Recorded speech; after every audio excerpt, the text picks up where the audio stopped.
Okay, we're wired in for a live chat. I just want to show you this.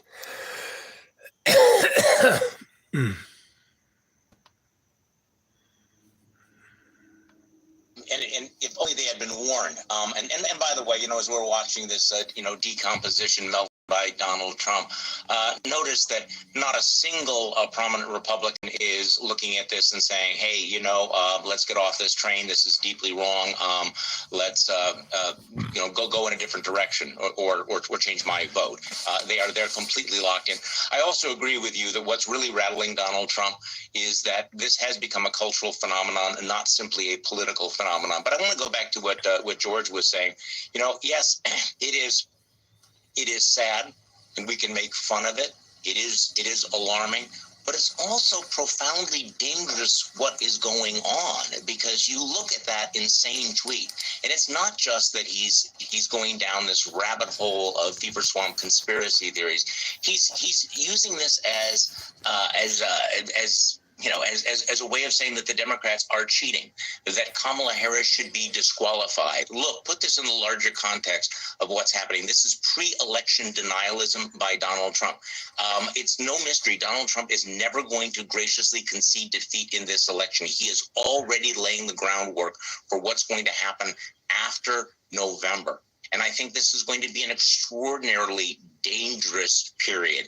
He has election deniers in key states. His base is psychologically not prepared for him to lose. And as George mentioned, this is a desperate man. Donald Trump will not simply lose the election. Donald Trump knows that if he is not elected president, he may be going to jail. He will do and say anything. And you see in that tweet, not merely the fact that he is rattled and losing it, but that he's already coming up with his lines for why he can deny the results of the election, how Kamala Harris's nomination is unconstitutional, how this is being stolen, all of that in advance. So no one should be surprised or think that this fever is going to break on November 5th, because whatever happens, we are about to head into a very dangerous period in American politics, led by Donald Trump and obviously assisted by Republicans who simply have decided that they're not going to draw the line.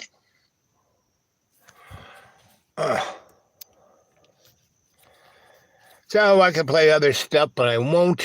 I'm going to close Mr. Laptop because he's right on the red line, and he hates being diving out. So what you guys aren't realizing is that Donald Trump and Joe Biden, Kamala Harris, and the governor, they all play for the same team. They all represent, they're two wings of the same bird, right? And so what you're going to see is that you think Donald's unhinged now? Ooh, baby. He's really going to lose it. And basically, he is going to go so strange that Joe Biden will declare martial law before the election, right? And put us in a state of lockdown, just like COVID, right? I wouldn't be surprised if another pandemic hits at the same time, along with an asteroid heading for us and aliens landing on the front lawn. There's going to be every kind of distraction that's just off the charts to get us ready to accept the big splat. I've been talking about this for 5 years at least, right? Go back. I mean, all those shows are still there until YouTube, that's why I suggest to you guys and gals, go start taking them down and putting them on your hard drives, your thumb drives, and maybe even CD-ROMs if you can do that, because that's a more stable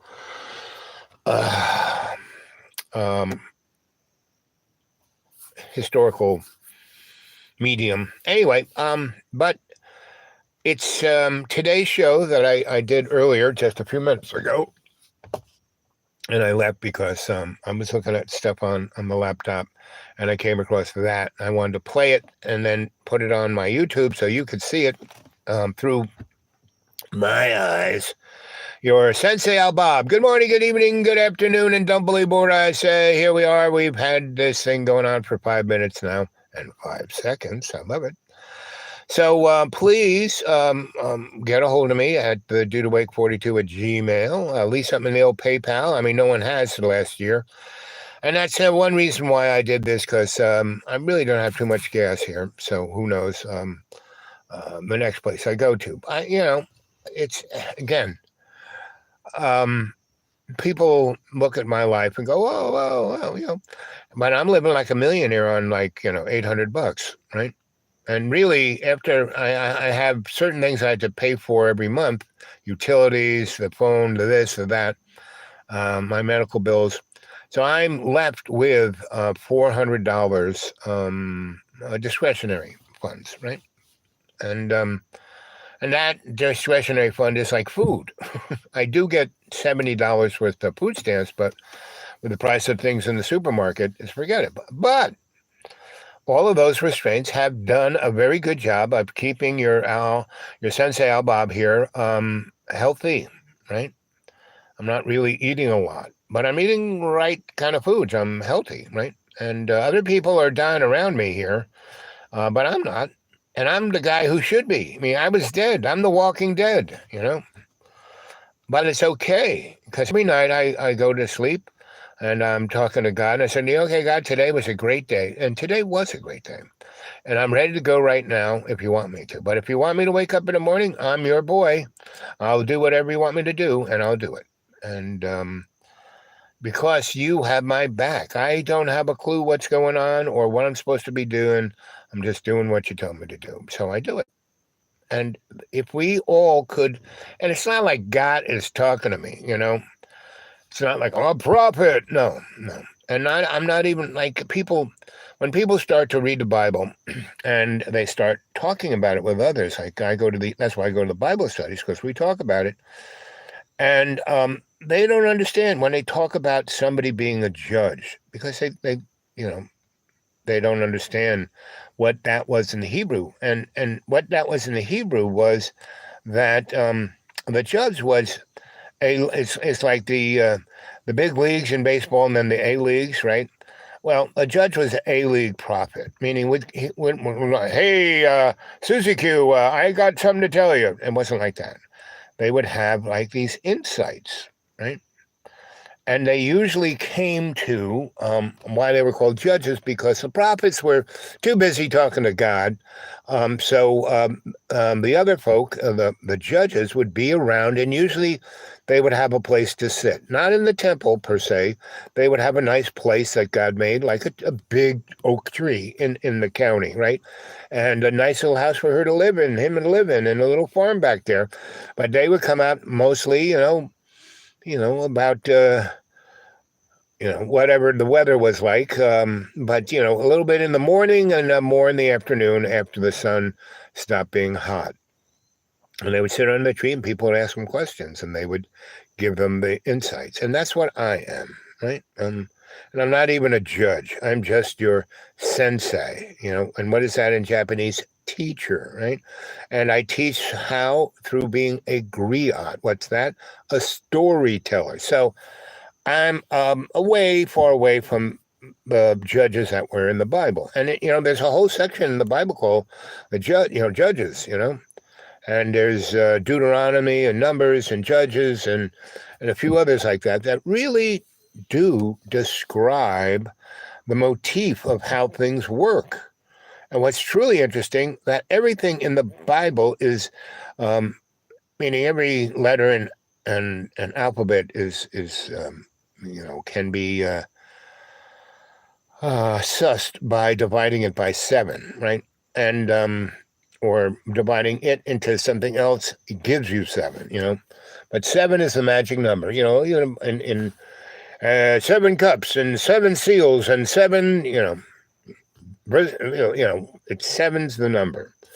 So it's very interesting to look at this stuff. And the other thing is you have to read the Bible in Greek, and not so much you have to learn Greek, but that would help. That would really, really help.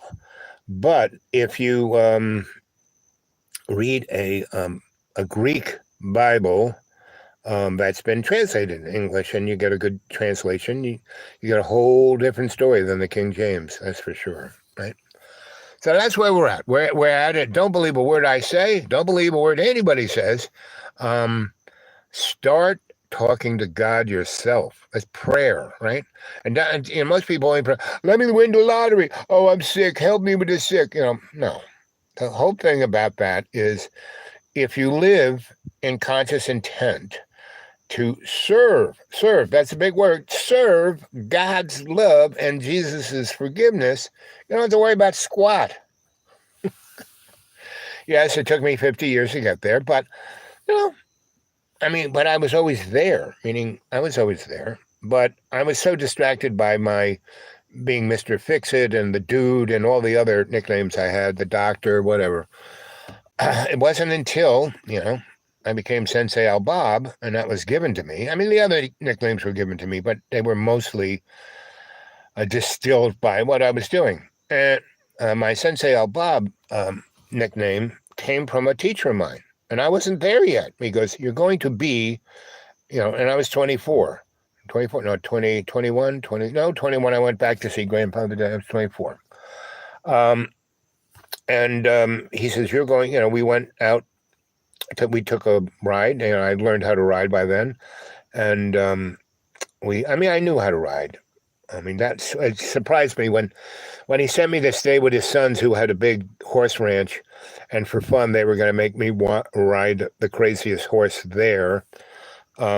Because, they were his grandson. It wasn't the son. His grandson was going, why is Grandpa treating this guy like I wish he was treating me? And why does he keep calling him, my son, my boy, why is he calling him, why? So when I went to stay with those guys, but they didn't know that I had, learned how to ride on Mr. Anderson's estate's horses. And my teacher was Emily, who was the daughter of the horse guy, right? And she was a horse. She's gorgeous. She was a racehorse. And she could ride anything. She could deal with any animal. She would just go over there and talk to it and pat its head. And anyway, so she taught me that.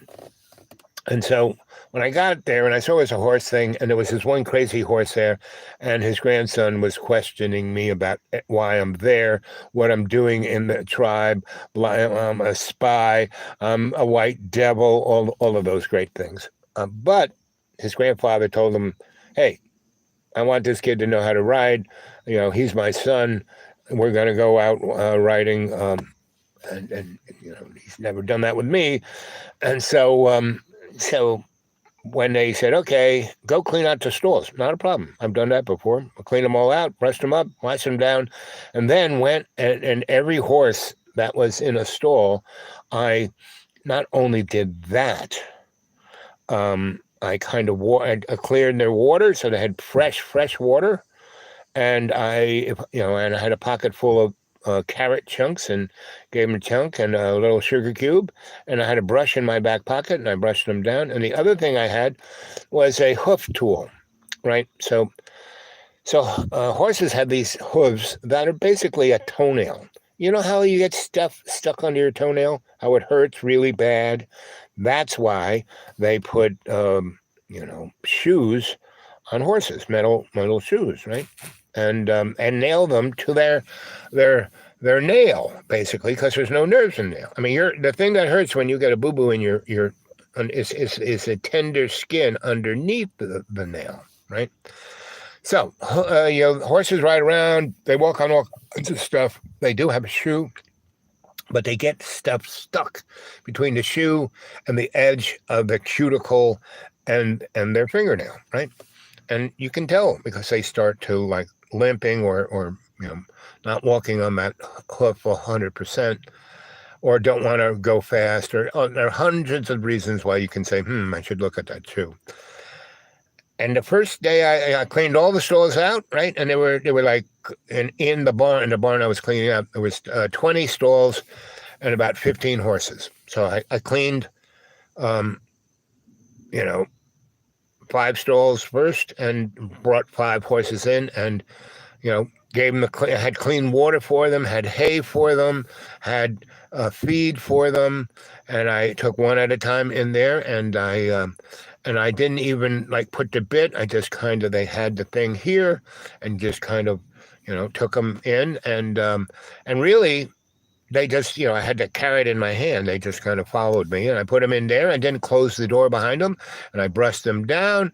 And then I said, "Let me," I would pat one leg and lift it up and look at it, and if there was something stuck there, I'd take my little tool out and take it out, and they were like, "Whoa, this guy is all right."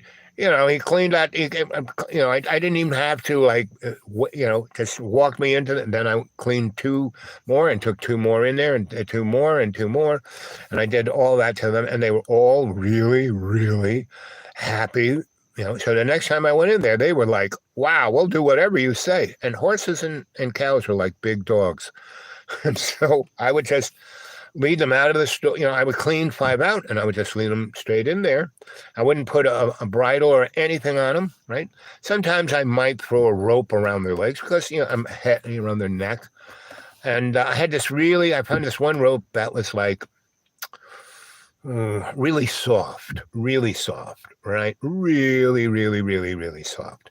And instead of having the little hook that goes on the bridle, it had a big hook that went around that really soft rope. So you could just clip it around the rope and loop it around the horse's neck. And you could, if the horse was really tame, really liked you, it's like walking a dog. It's just a little bit of that was all was needed for you to get the horse to go.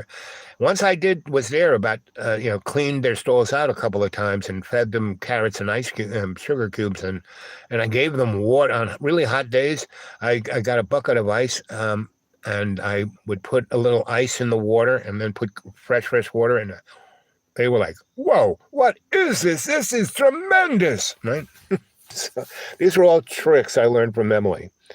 So I did that to all those horses. All the horses like, "Hey, this is new guy. He's young, but he knows." He's like, "Clean my hoof out. No one's touched that for 2 weeks." And he just did it. And he does a great job. I clean him out the store, takes every little bit out and puts a fresh hay there. This guy is good. So after the second day, I was doing it, and that's all I did. I wasn't even hanging. I just, once the guy said, "Go clean out the store." Next day, I cleaned out the store, right? And when I finished cleaning out the store, the guys were already out there doing stuff. I went into the kitchen, and I said to the kitchen guys, "So how can I help?" And they said, "What do you mean?" I said, "What do you want cleaned out? Where's your garbage? What's the water doing? Do you need a fire? What do you need? Want me to chop something up?" And they were like the horses. "What? You're the cowboy." I said, "No, I'm not. I'm part of the tribe." And because these guys were all Indian. when I said that, they were like, "Whoa, okay." I mean, yeah, we know some nice white guys, but no one says they're like us because they don't want to be below us. Anyway, so I said, I'm here to do the lowliest of the lowly job. And so, of course, I did. The first day I did that. The next day when I walked in, they had food ready for me. "Oh, you didn't get to have breakfast. Here's, so I had a steak and whatever, And then I would take all that stuff out. They had a couple of pigs. I fed the pigs. I fed the chicken. I took care of all of the animals. So all the animals were going, "Hey, this guy's good. I like this guy. He's right." So the crazy horses that were not in a stall but were in a corral, and the craziest horses were in their own corral, right? So I just went out there and went first to the corral that had 5 horses there. And most of those horses were female horses that just didn't want to have anything to do with the guy. And so they were fine with them, with each other. They were like, girls, they were like hanging, then not a problem. But I went out there again with my brush and they had a thing that on that fence that had you could step up on a box and you could be right there face to face. You weren't down below them. You were like face to face. And so you could rub their back and do things to their back without having to like hang on the fence, right? So, and you could feed them, right? And I did the thing with the cold water. I brought out a couple of buckets of ice, and their buckets were there. And I because they were getting water from a cistern, so that out in the sun, cistern water, it's like, ugh. And it's hot, right? So I put out 5 buckets, split up the ice between them, and you know, got the hose from the cistern, and the bucket that I had the ice in still had some ice in it. Was and the ice had been in that bucket, so the metal bucket was still cold. So I would just fill that thing up to the top. It was like a 3-gallon bucket. It's a pretty big bucket, and I would split that 3 gallons across the 5 buckets for the 5 horses and put it in there, and they all went over and it was like, whoa, this is cool. Oh my God, this is good. Right. And so I had, those girls on my thing. And then there were the 3 really wild, crazy horses and the 1 really wild nut job. And the super nasty, you don't want to even get close to that horse, was a female, right? And she was big and beautiful and all black. I mean, all black. Just, So, went, forgot the other 2 crazies. They were in their own thing, and they were they wouldn't even have my attention. Wouldn't, right? They were nuts. They were like Donald Trump. They were like gone, right? And so, I was like, hey, what's happening? Anybody? Live chat. We can have a live. All messages are visible. Okay, so let's have some messages, guys. So anyway, I went over to where, and the fence was super high, right? I mean, it's like, so that horse couldn't jump over it. It was like, I'm saying 12 feet, but it was at least 10 foot, if not 12. It was super high. And if you climbed on the top of it and she like nudged you off, you'd probably break something, right? So I didn't do that. There were big enough spaces between each lat. And so I went over to where she was and said, hey, sweetie, how you doing? And I did, there was a place in that fence where, because the guys didn't want to get in there with it to feed her. So there was a place where they could, like a trough, where they could put feed and water, and she could just put her head in there, right? So I went and got another bucket of ice and got a bucket of water, and I didn't do all the ice. I did half the ice and half the water, and I put, instead of just, because all they were giving this horse was hay, and I went and got it feed, right? And not only did I get it feed, I had about 4 apples that I had cut up and cored and put in the feed right on top, right? So I put the water in. She went over and, wow, this is kind of cool. I like this. And then she went, oh, look, feed. What did he? And she got an apple. Whoa, that's good. Yeah, and then a little water, right? And then she kind of looked straight at me like, whoa, all right.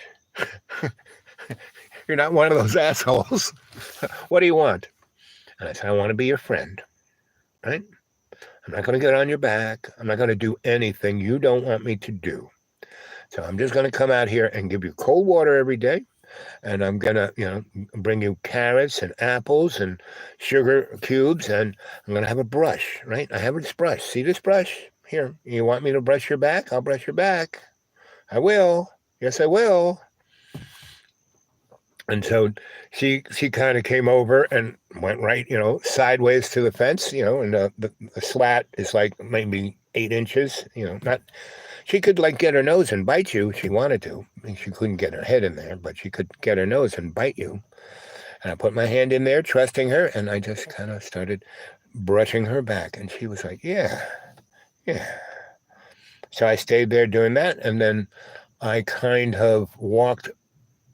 There was a tree, right? So I said, okay, look, we're going to go over there. So I just kind of walked over to where the tree was, and I still had apple quarters in my pocket. And no one but an insane person would put an apple on their hand and put it through the slat to the horse, right? Because that horse could really bite your hand off, right? If she didn't like you. And this is a big horse, not your Appaloosa, and a big horse. And so I mean, everybody tried to break her. Me, I was just trying to be her friend. So I went over in the shade, right? And I had a little spritz bottle too. And so went over there. She came around. I gave her an apple. She said, I gave her a little carrot. Like this. Gave her a sugar cube. Yeah, I like that. And then I kind of, their ears are like radiators, right? So I kind of spritzed her ears with a mist of water. And she was like, what's that? And then she was like, And I did it again. She goes, I'm not so hot anymore. It's not just the tree. It's what's this thing he's doing. I like this. Yes, I like this. Maybe someplace else. And I knew the other places in her body that were more warm than the other parts. And so I kind of started spritzing it. And she said, I like this. And then she actually decided to, lie down. Take a load off. She didn't have to worry about me. She didn't have to keep an eye out. She didn't have to be on guard, right? So I did that, and I had my little penny whistle, and started just playing little Irish tunes. I'm not that great on it, and I just did it, and she went to sleep, and that was like, it was like Casablanca. When Rick and Louis became, it's the beginning of a beautiful friendship. So anyway, next day, first thing I did, I went over to her and said, good morning, sweetheart. And she didn't like her name, so I just called her sweetheart. And, it was like Rave or Lightning, or somebody gave her a really stupid name. And so every morning I would go and give her, first thing the guys had already, were eating breakfast, but I would go help the kitchen guys cook food, right? Because these guys start cooking and just keep cooking until they're done, right? So I'd help them, get breakfast ready. I was good on the grill, and so knew how to do pancakes, make batter, the whole thing, right? So because there were only 3 guys for about feeding 20 people, right? So they liked it. One other guy who did all the crappy work, like cleaning the station and taking the garbage out. And I started a compost pile in a garden. By the 5th day, I started, well, we're going to put a garden here, and I'm just going to start making a compost first. So anyway, it was like, and all the animals, the dogs, the cats, the cows, the sheep, the goats, the pigs, by the 5th day, I was their boy, I was their boy. I wasn't making them be the slave. I was taking care of them. And that's all those guys want. And so they were like, this guy is great. So the head guy, who was, a good friend of Grandfather David's, not quite his age, but a good friend. And so he was there, the overseer. He wasn't the boss. They didn't call him boss. They called him grandfather. And the boss was one of the grandsons, the oldest, I think, and not a brother to the young guy who was like my overseer. And so, so that guy, the boss, he twigged on what I was doing right immediately. And like the second day, when I was cleaning everything and taking care of everything, and instead of having to be put on the list of things to do, I was just taking care of things and taking care of the animals, and because I really didn't have a job, I'm supposed to learn how to ride a horse, but I'm doing all this stuff first. And so that guy goes, I see what you're doing. You're doing a very good job. I see why Grandfather David really likes you. You are, you are what he says you are. I said, well, good. And so I said, do I have a name yet? He goes, no, we're working on that. Like, okay. So, by the 5th day, I'm like starting to guard. And so Grandfather and the boss is the most important. Before I do anything, like, so I cleaned out that stall and did all that. And the next day I did it again. And I said to the boss when he came over, I see what you're doing. I said, am I doing anything wrong? He goes, no, you were doing everything better than anybody. And you just it's your second day and you're doing this stuff without anyone telling you, and you're doing with a happy heart. And all the animals, they don't bark at you. They like you. They come to you. We got some nasty dogs. They like you. We got some nasty cats. They like you. There's some pigs in there that would kill you, but they like you, right? So you're doing everything right. Just keep going.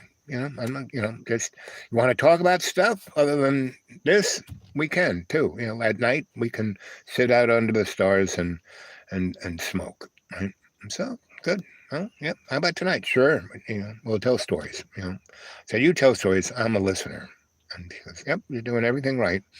So by the third day, I had the boss down, I had grandfather down, and I had all the animals liking me. And there were a number of, not everyone is a pudding head. There were at least half of those cowboys and cowgirls. I had a couple cowgirls who saw me what I was doing and said, yeah, this guy, he's all right. He's like one of us. Yeah, he's white. But and so I met this one cowgirl and she goes, I like you. And I go, well, that's very nice. We can be friends. She goes, yes, I like you. I said, and I had really long hair. And she goes, can I braid your hair? And I said, yeah, sure. And so she brushed it until I was like drooling. And then she, braided my hair. And so I said, oh, wow, that was great. And she goes, I want you to braid my hair. And I said, I don't know if I could do as a good a job as you. She goes, yeah, she was drooling. So, yeah, so did you catch any of what I was doing? I said, not really. So she took my hair apart and she didn't brush it because it was already brushed. And then she showed me how to braid hair, right? And there is a real way of doing it. And so, and when you do it right, it doesn't fall apart. You don't need all kinds of rubber bands and stuff. Anyway, so I do hers. And that's when she goes, I really like you. And I said, that's good. She goes, so do you know how to ride a horse? And I said, well, I've been on a horse, but I wouldn't call, and I'm not close to anything you can do. And she goes, you want to go riding? I said, yeah. She could say, it's a great place to go swimming. I said, are we all done? I'm done. Are you done? And she goes, yes. Otherwise I wouldn't have come over here and braided your hair. And I said, okay. And so we I knew all the horses. She had her horse. And she said, why I like you is because my horse told me that you are the best. At what? And the horse, she goes, well, dialogue with a horse isn't, real deep, but she said, you're the best. That I said, what's cleaning out her stall? You're the best. Giving her water? Yes. You really like that ice. I saw you do that. That was a pretty good trick. She goes, that's why I think you know about animals. I said, yeah, I know a thing or two, but I'm not like you guys, I know a thing or two, but I'm here to learn. And she goes, well, I'm here to teach. Wow.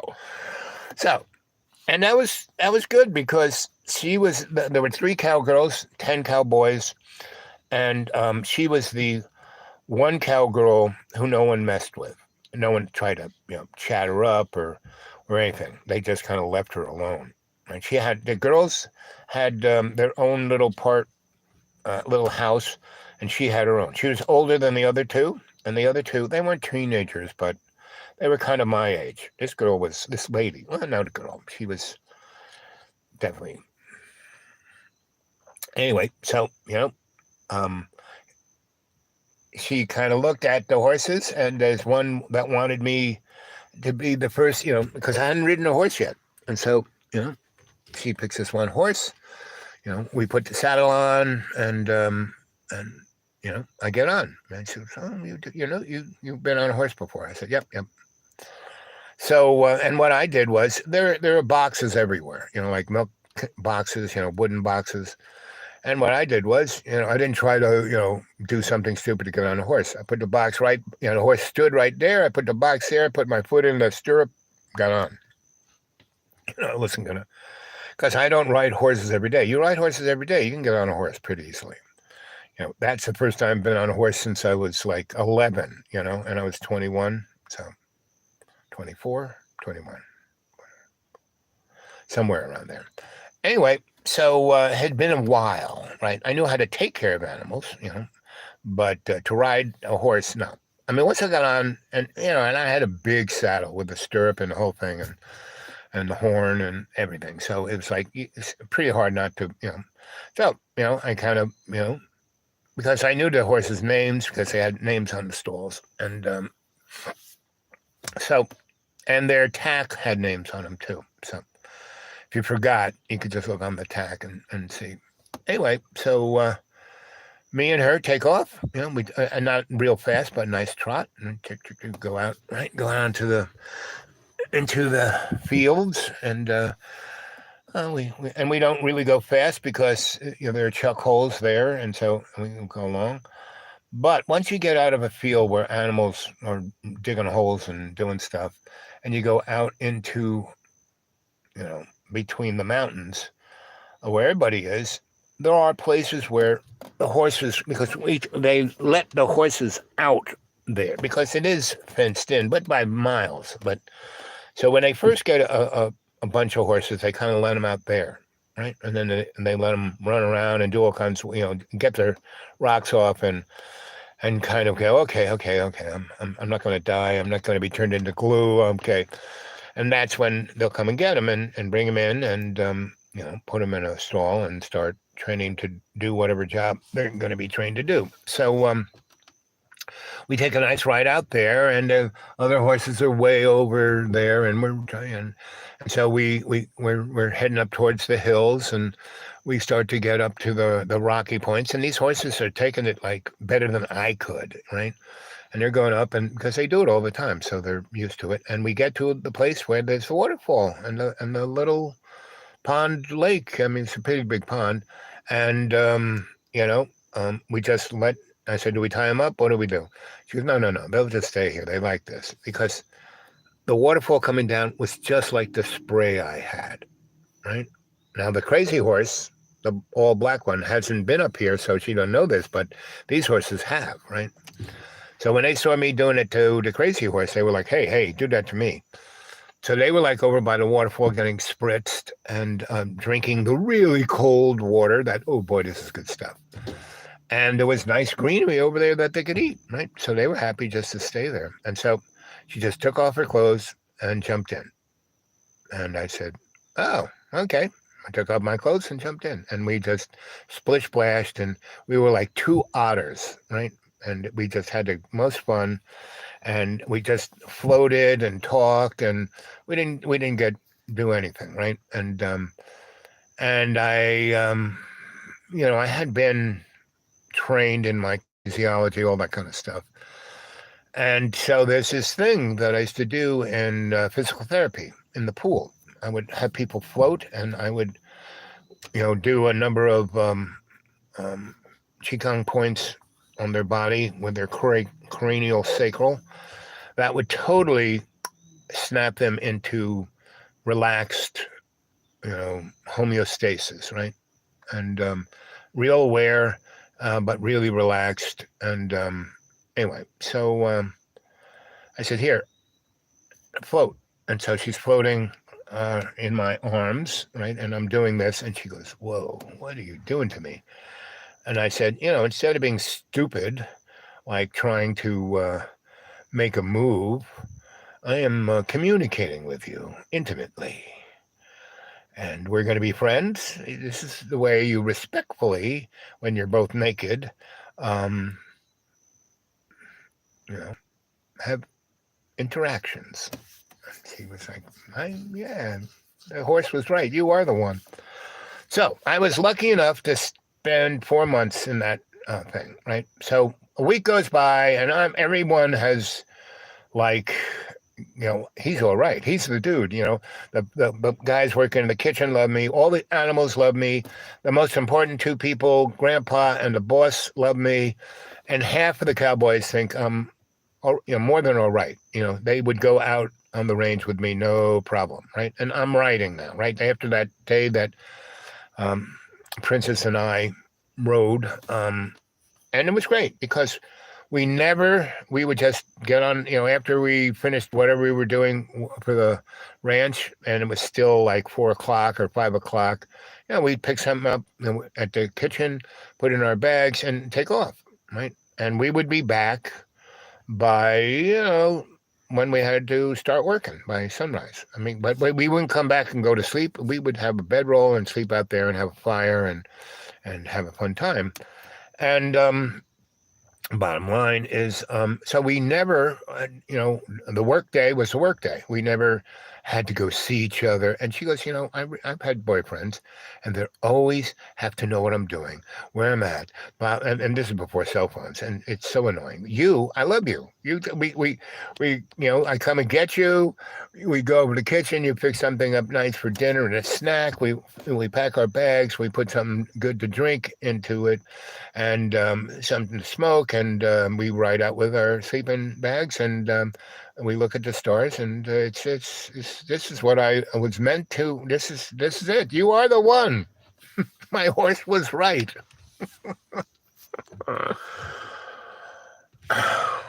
So I was there 4 months, and the getting towards the end of the first month, basically,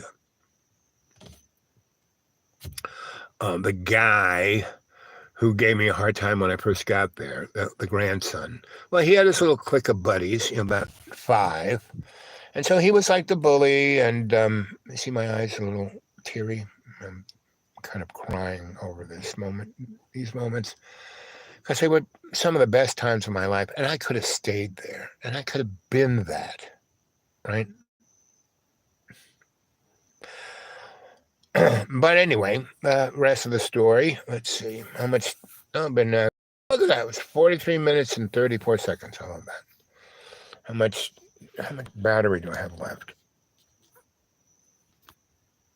We got a good look. I could go on for another 2 hours, but it's starting to get dark. I got maybe another 40 minutes in me to do this. So anyway, so we're having a great time. So it's getting towards the end of the first month, and the guy goes, well, you think you're so hot. No one's ever touched that horse. I said, I've touched that horse all the time. And so by this time, I've been riding a lot, right? Not only am I riding in a saddle, she has shown me how to zip yourself on top of a horse without a saddle, without, a stirrup, right?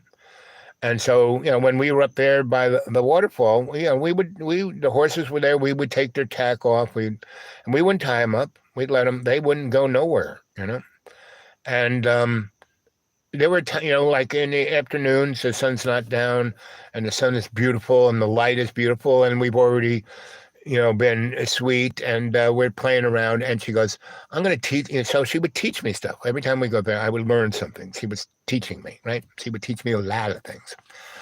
And so she taught me how to get on a horse without a saddle, right? And doing it with no problem, right? And how to ride a horse without a bridle or a saddle, just on the back there, right?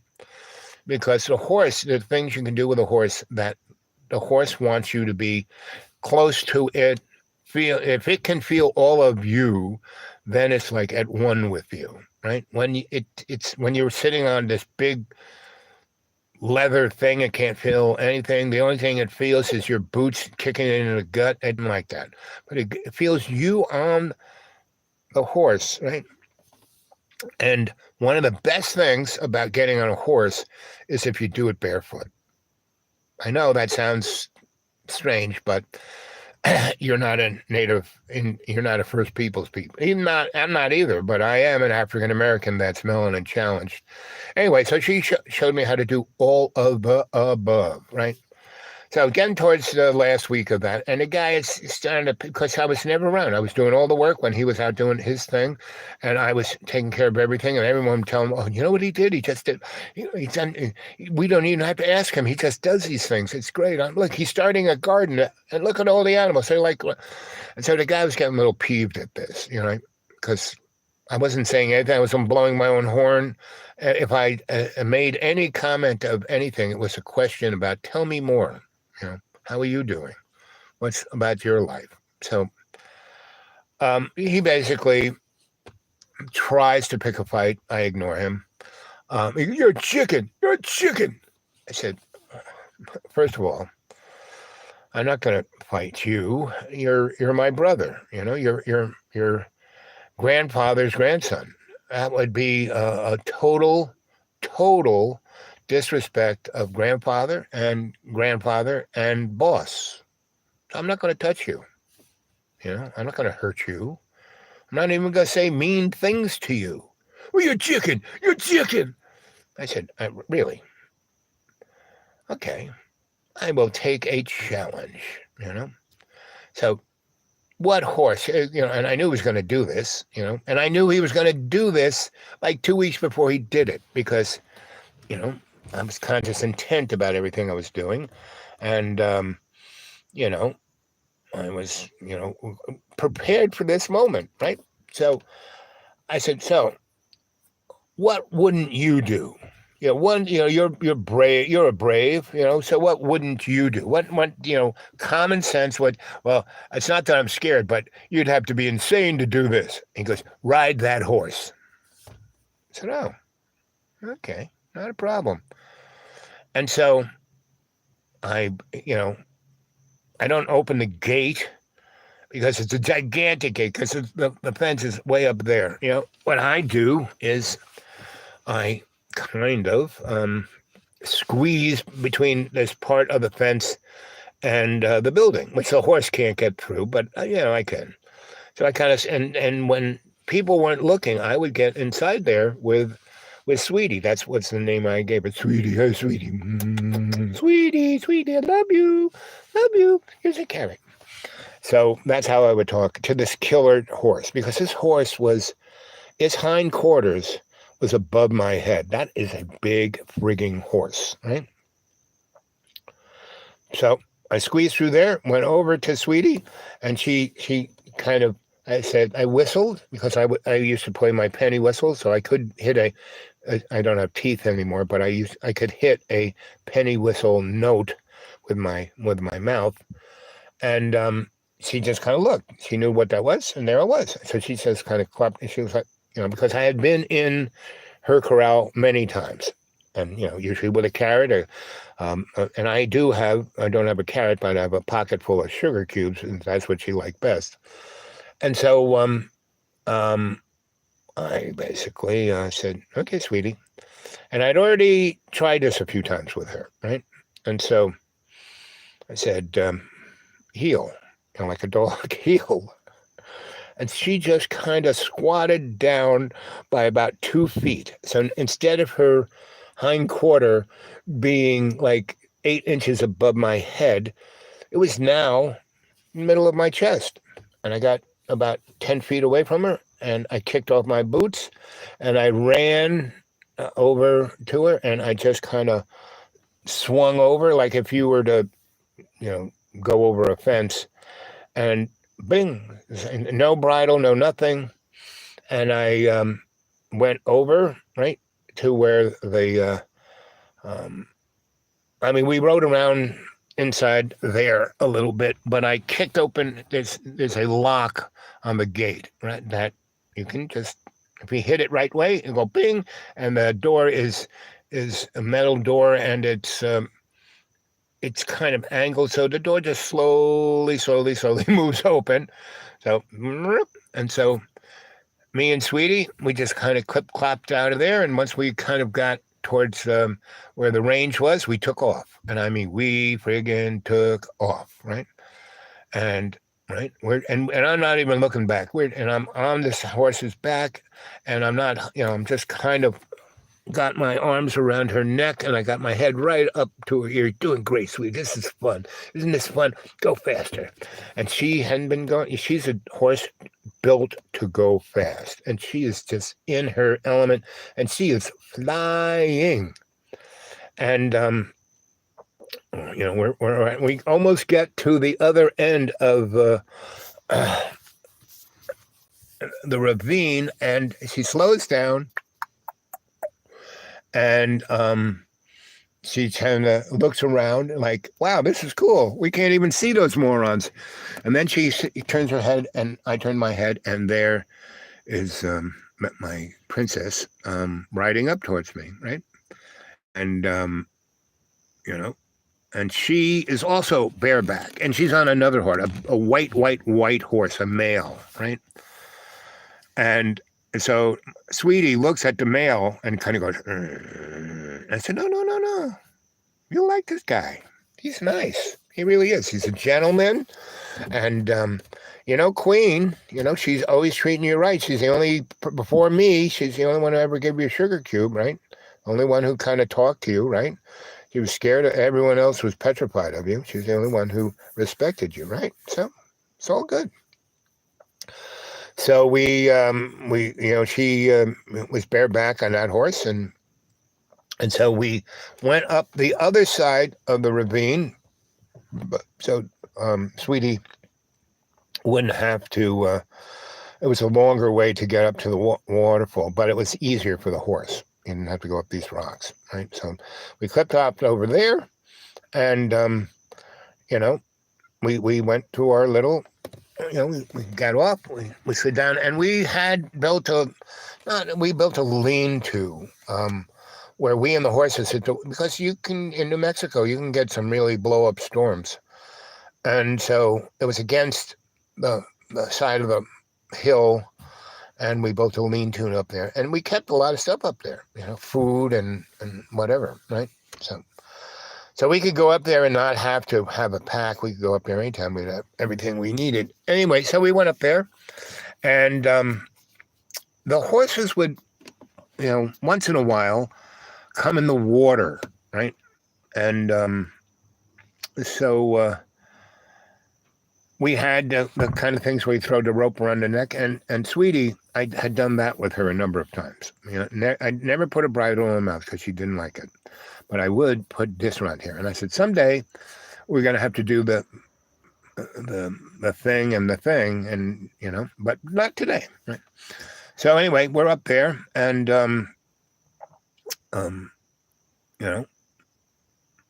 we take off our clothes and slip into the water, and the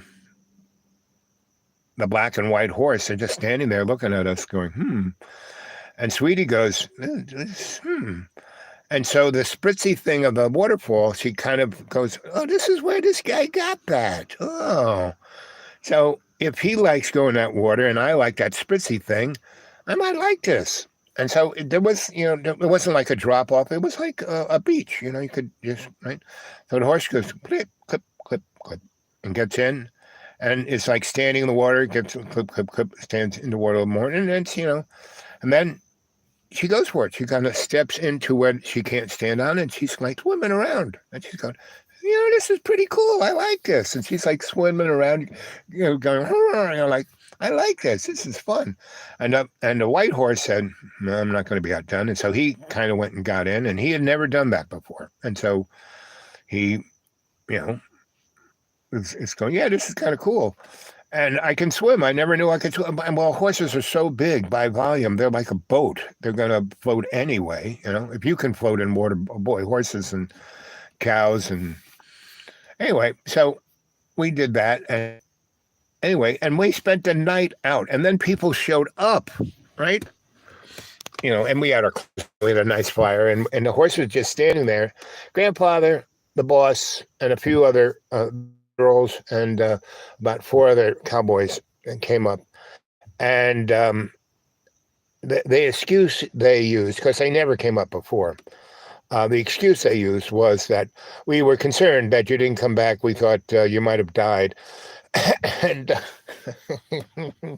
so we went into our little food stash, and we cooked up something for everybody, and we sat out there and watched the stars, and all the horses were having a good old time, and it was that was a great night, right? And so that was last week of the first month, and so every month, the next 3 months were, and so grandfather, the grandfather at the place. Oh, there's somebody there. Uh, where's my glasses? Remember, guys, put it in capitals. You're not screaming at me. Honeymoon artist. I miss you, Bob. Well, here I am. I'm not, I'm right here. Are you enjoying the story? So, anyway, so I had another 3 months of that kind of life, right? And the bull guy, he kind of was basically. I went and talked to him. I said, "Come on, let's go in town and have a beer." And so we did, right? And I said, "Listen, your grandfather's grandson. I'm not. I'm just his student, you know. And you could be his student too, but you so full of whatever you're full of, and I'm not sure what it is, and I don't care. You're not a threat to me, and I'm not a threat to you, and so." Either let's just have and I'm only going to be here a scant while. I'm not going to be here forever. So why don't we just, have a truce? Um, you know, um, you know, get along. We don't have to be uh, blood brothers or bosom buddies or any of that. Just get along. So everybody can feel good about being up there. And he didn't say anything, but I could tell that he was like, he wasn't like confrontive or mean or anything. He was just drinking his beer, and so after I said that, I didn't need a commentary on that. I said, so what do you like best about being a cowboy, right? And so gave him a place to he talked the rest of the night about what he liked best about being a cowboy, right? And a few of the things that he said about being a cowboy that I hadn't done. I would love it if you could teach me how to do that. Like roping. I was never good with a rope, or I don't know why, but I can use it to do things with, but to rope an animal, and I never was good at that. There were a few other, and riding the horse. Really riding the horse, like barrel riding, doing that kind of riding. I didn't never, because it really takes a lot out of the horse. But some of those horses that were there were bred to do that. So they wanted to do that. So, that's when I realized, well, that's all it is. I can't ride Sweetie and do that. She would, destroy So no, Sweetie is just for going fast and riding out into the range to the pond and meditate, because she and I would meditate. Right? And she was really good, gigantic horse. She was great at getting down and lying down, and not only lying down like with the feet underneath her, but turning over on her side, which means she's really, really vulnerable. When the horses can't stand being vulnerable. But if I was with her, she would do it, because she knew I would get in the way of whatever was going to be a threat. And so she'd have enough time to get up and kill it. So we were quite the team. So anyway, the next 3 months, grandfather and I, grandfather of the ranch, would go over to see grandfather David, right? And we would do ceremony, right? And sometimes, after the first couple of times, a few of the people would come and do ceremony. Like my honey bun, she was definitely a person who was into, she would go to powwows. She took me to my first real powwow. I went to a couple of powwows with grandfather David the first time I lived there, but just one, I think two. And they weren't real powwows. One was kind of a real powwow. People sang, drum, and danced, but it wasn't like 8,000 people. It was like, 20 people. It was like more a ceremony, right? So I was at that. And the next powwow I went to was even more a ceremony than a powwow, right? And then when I went back east and I hung with the Iroquois, and my teacher of the Iroquois Nation was grandfather David, and his son was David Yarrow. You might go look David Yarrow up on YouTube or Google, because he was really involved. He was a lawyer. He was really smart. He had blonde hair, whiter skin than me, and bluer eyes than me. But he was 100% Iroquois, because the Dutch had married into them. So anyway, So, he could go into a courtroom and be, he was a lawyer, he was barred, he was a bar. He had a New York bar, he had a DC bar, he, spoke in front of the Supreme Court and other high courts. And yeah, so David, was like my bro. We were bros, So, so he's the one who gave me the name Owl, and his father gave it to me, but they gave it to me together. They made me a special icon, that would represent my owlness, right? But a few years later, then I met Grandfather David. I met Grandfather David first in New Mexico, right? The short Grandfather David, and then about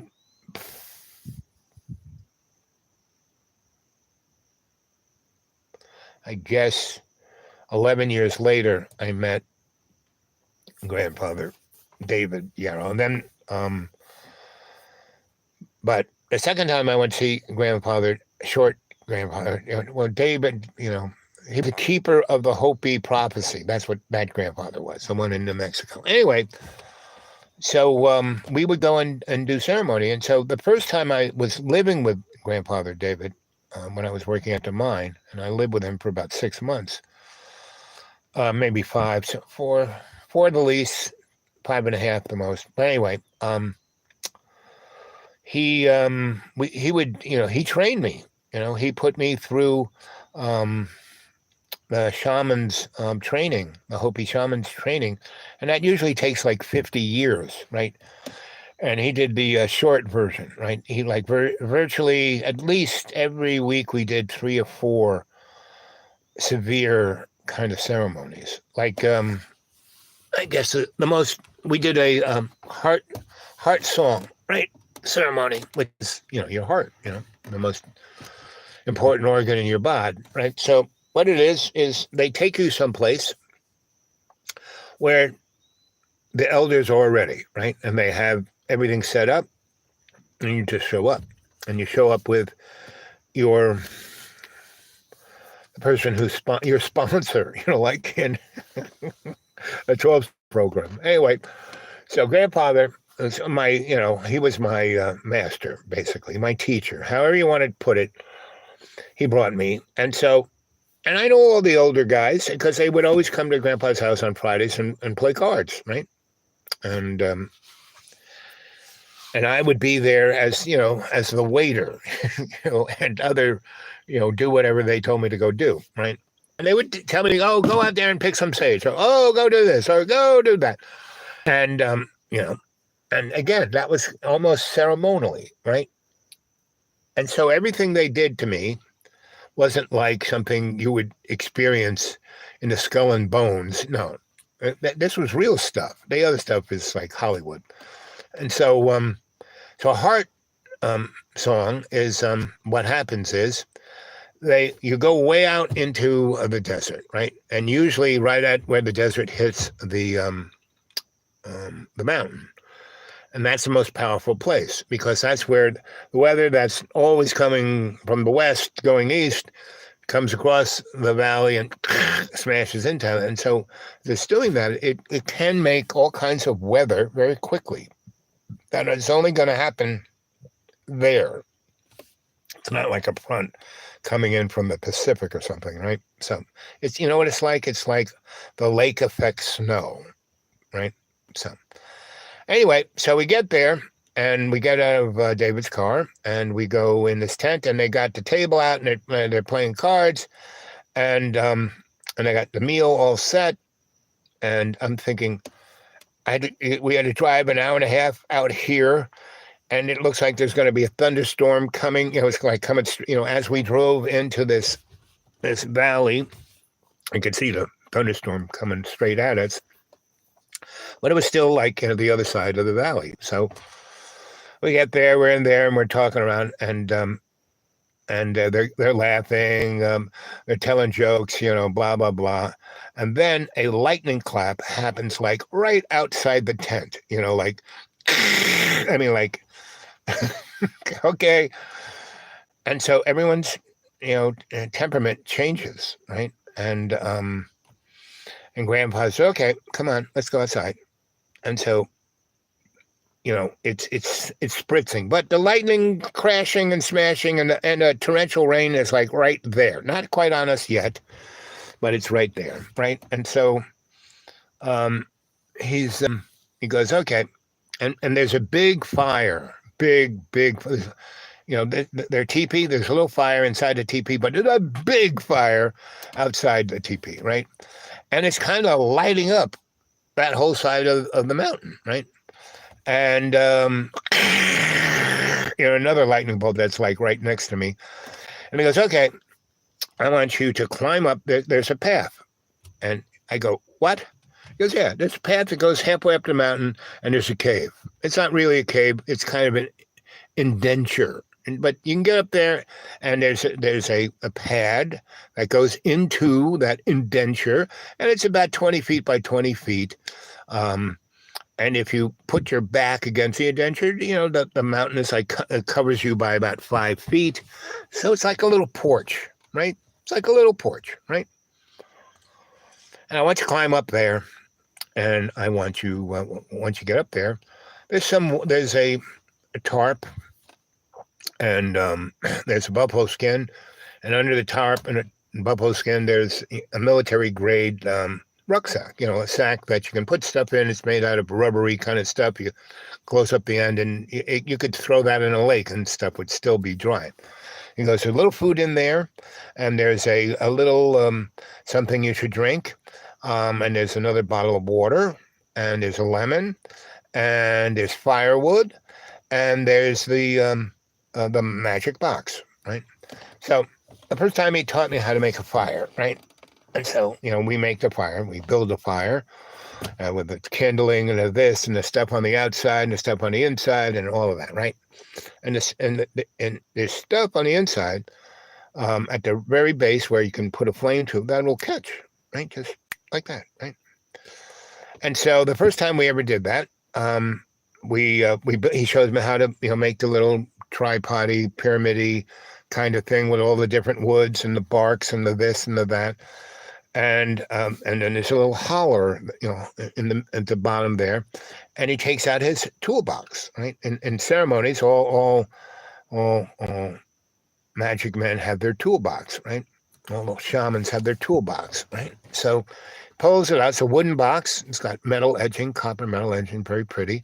Opens it up. He says, I made this when I was 15 years old, when I started being taught by my grandfather, who was at the time the keeper of the Hopi prophecy. And I was being trained to be that, take his place, right? And I was about 15. And he put me through the ceremony, and we did the same thing, building the fire, and then he opened up his toolbox, and inside it, he had this little kind of three deerskin bags, right? One that had this kind of fluffy stuff, and what it was like if you took a peeler to peel like an apple or a potato, you do that to wood, and you get like these nice little curly cues of really thin wood, right? And certain woods really burn, right? And barks really burn. You can put there's certain barks you can put a match to that, right? So you basically take a grinder up to those barks and the apple scraper to the little potato peels, and you put them in a can of diesel fuel, right? Or kerosene, not gasoline, but diesel, right? Or kerosene. If you had kerosene, use kerosene. That's the best. Next one, diesel, no gasoline, right? So put them in those. Then you take them out and you dry them, right? You just let them, not be wet anymore. And they've been saturated totally. And then you put them in these little deerskin bags and close them up. So in the thing, you take the apple grinds and stuff there. And then the other stuff that's like sawdust that has also been in that. And the sawdust you do put in gasoline, right? And you sprinkle a little bit of that and make a little pile at the end. And in the other bag were really nice, sturdy matches that you could just, that had the white caps on the top, so you just kind of run them over on a rock or on your fingernail or on your zipper, and it was like a big, sturdy, didn't snap, and it had a big cap. So once the thing lit, it was burning, and then you just kind of touched it to that sawdust that was soaked in gas, poof, right, and then it would set the apple peels up, poof, and then it would set the very burnable bark that you made your fire out of, and then that was it. It was burning, and then that would burn the wood. And even if it was, you could start a fire. He taught, we did this a number of times before he made me do this at the mountain. He said, I want you to climb up there, and in that little, deck, nook, whatever you want to call it, you're going to find a tarp covering a a buffalo skin, and you'll find a one of those big bags, and it'll have wood in it that's been dried and ready to, you can make your fire with it. And in underneath all of that, you're going to find your toolbox. It's a toolbox. Yes, I made you a toolbox. So Grandfather David made me a toolbox.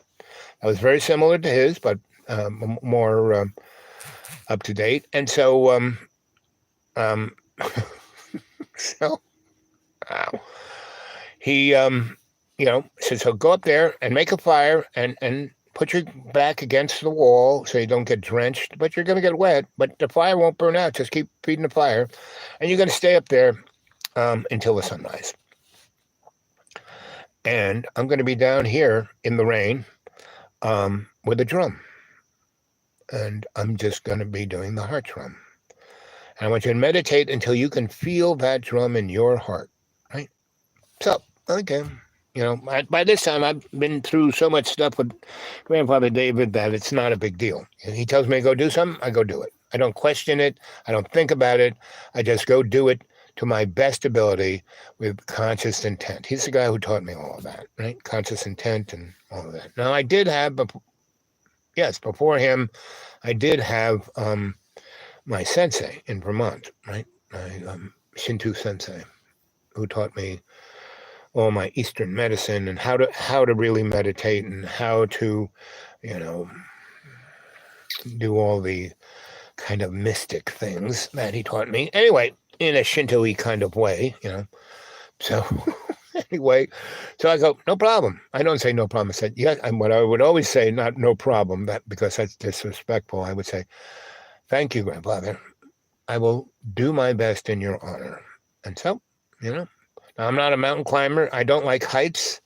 The last time I tried to do anything like this, it was a sunny, beautiful day, and I got rimrocked, meaning I climbed up to a point where I couldn't go up, couldn't go down, couldn't go any place. I had to have somebody come and get me and get me off the hill, right? So that was the last time I was, and that was just a few weeks ago.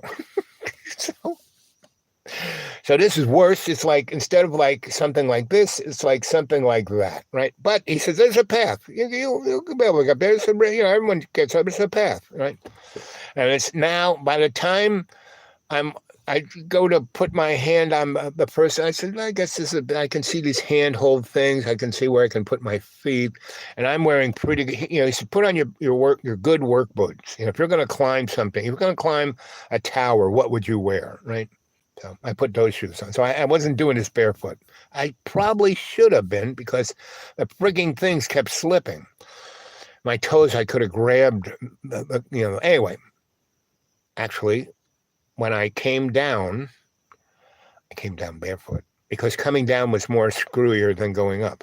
So anyway, I'm going up because I could see that nook, and it didn't really look that far away. It looked like, every time I looked at it, it looked like it was 20 feet away, but it was about 300 feet up there. Because when I got up there, I looked down, Grandfather David looked like a little teeny guy, and it was a gigantic fire. And what was truly amazing, all of the rain was blowing up against me, and where he was, it wasn't even wet. He's like 200 yards from where I am over there, and it's not even raining there. It's like, and it's lightning, and I'm climbing up this thing, and it's, every 10 seconds there's a lightning bolt like right there, right? And I get up there, and I crawl into the nook, right? I don't like stand up or anything. I just kind of go over there, and I just kind of crawl into the thing, and so I don't get hit by a lightning bolt. And I breathe, and I open it up, and I find the water and the lemon. Kind of, and there's a knife. I kind of slice the lemon, put that in my mouth, and just go, yeah, okay.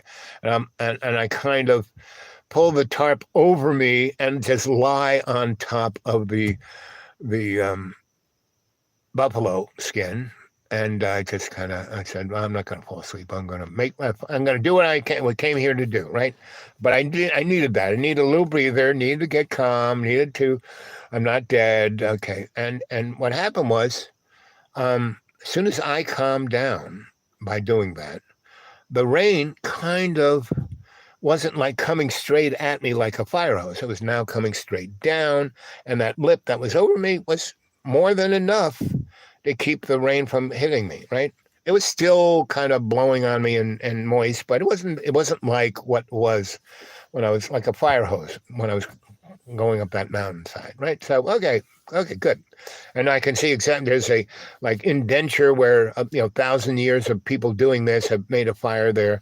And so, I get out the bag, first I put the tarp kind of on the ground, and then I put the buffalo skin half on the tarp and half up against the wall of the nook.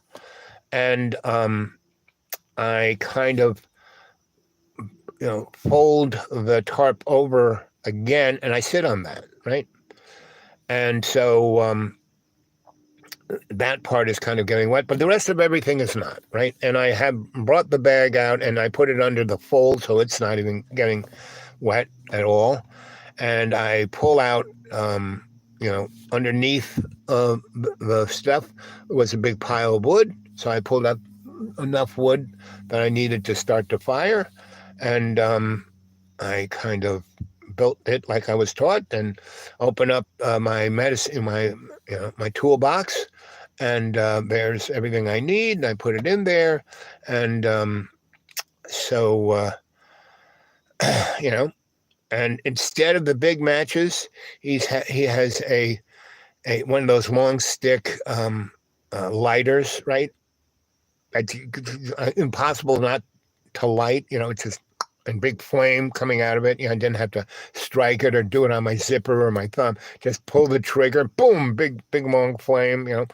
So it's all set. I just kind of lean the flame against the gasoline sawdust, poof, and everything's up, and it's right. And I kind of take a little end of the buffalo's thing, and I roll that up like a seat, right? And so now I'm kind of sitting above it. Everything is super duper dry. I have the tarp like kind of lipped, so if there is any water, it's hitting the front of that, and none of it's hitting anything, right? So toolbox is dry, the wood is dry.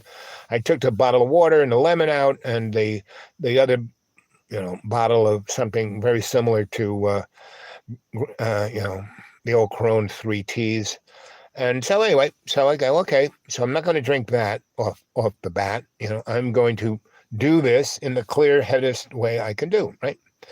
So take a swig of the water and a swig of the lemon, and I sit, and state, and I go there, and I hear the drum clear as a bell, and I hear it in my heart. It's like something with my heart. And I hear the drum. I mean, the drum. It's not just my heart.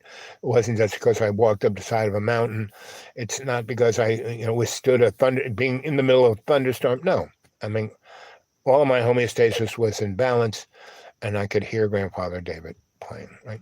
Boom, boom, boom, right? So I go into state, right? And I'm hearing that, and a turtle walks up to me, not on four legs, on two, walks up to me. He goes, oh, owl, Now, I've had that name. I didn't, but he called me Owl. David Yarrow names me Owl like 11 years later, but the turtle calls me Owl. And I go, yes, grandfather. And he proceeds to tell me numbers and numbers and numbers of stories that deal with the Hopi prophecy, right? So all the stuff that I tell you is basically a story based on that story, but told in the nomenclature that you guys can understand, right? So I'm up there, so I'm in state, so I'm not really being bothered by the thunderstorm. And yet, as the stories in and out, part of that storm, whenever it's appropriate, becomes part of the story. And then when it's not, it kind of fends away. Anyway, so that goes on for untold hours. And I can, all the time, I can still, even when I was in state, even when I wasn't in my body, even though I was in this unbelievable place, and which could only be known as the your Akashic Records sanctuary of your own choosing, right? Of the 9 doors, so that was one of them.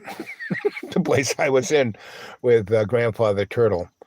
And we had a great old time, right? He just kept telling story after story after story and laughing, and we'd laugh and laugh and laugh. And he would always say, "You're such a good grandson. You're so good," And I would just laugh and cry. I'm crying now. But that's what life is meant to be. That's what we're here to do. Not all the stupid shit of worrying about the Gaza Strip, the wars, the global warming, Donald Trump as president, and all of the stuff that I put on the show preceding this one, right? So the other one will come up, and then this one will come up, right? And I will have to go back tomorrow once this is up and put it in public, because it's seemingly I've stumbled across on how to make it public just before I do this, but I can't always do that. I don't know why, but I can always, once it goes up there and it's locked, I can always hit the button and make it public. So for all you lucky guys and gals who have watched this show, I hope you enjoyed this one. It's getting, let's see, what time is it? Yeah, it's going to get dark soon, so I still have to drive home. And half of it I have to drive backwards. Let's see. No, you can't see that. Can you see that? Let's see, maybe I'll go back to this. I have to go back down that whole road backwards. Which ain't bad. It's not raining. It's not dark. It's so difficult to do when it's raining and it's dark, but that's why I want to go now. And I've been doing this now for 1 hour and 23 minutes, and when it hits 23 seconds, I'll say goodbye. I love you guys. I hope you really enjoyed these 2 shows. Go back and look at all the other ones. This is a good time to pick up on all the things that they're like little, Easter eggs, little acorns, little yummies of how to survive what's coming, right? Because I'm doing this big splash thing for at least 5 years. Okay. I love you guys. Our Father who art in heaven, hallowed be thy name. Thy kingdom come, thy will be done. Oh, you all left. Thy will be done on earth as in heaven. Give us this day our daily bread, and forgive us our trespasses, as we forgive those who trespass against us, and lead us not into temptation, but deliver us from evil, as it was in the beginning, is now, ever shall be. And in every day and every way we'll take the peace of the earth and make it stronger in you above. Aho.